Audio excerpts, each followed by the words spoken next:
Normal English versus Advanced English, Part 1. I'm very tired. I'm absolutely exhausted.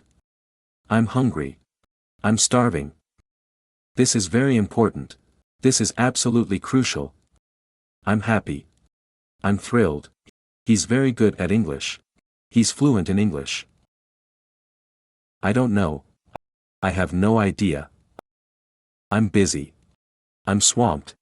It's very cold outside. It's freezing outside. I made a mistake. I messed up. Let's start. Let's get started. I'm sorry, I'm late. Apologies for the delay. Can you help me? Could you lend me a hand? I'm not interested. It's not really my cup of tea.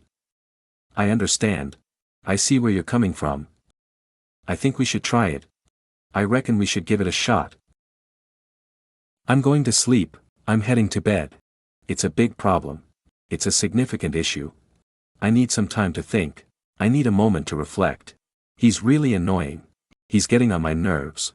Let's meet tomorrow. Let's catch up tomorrow.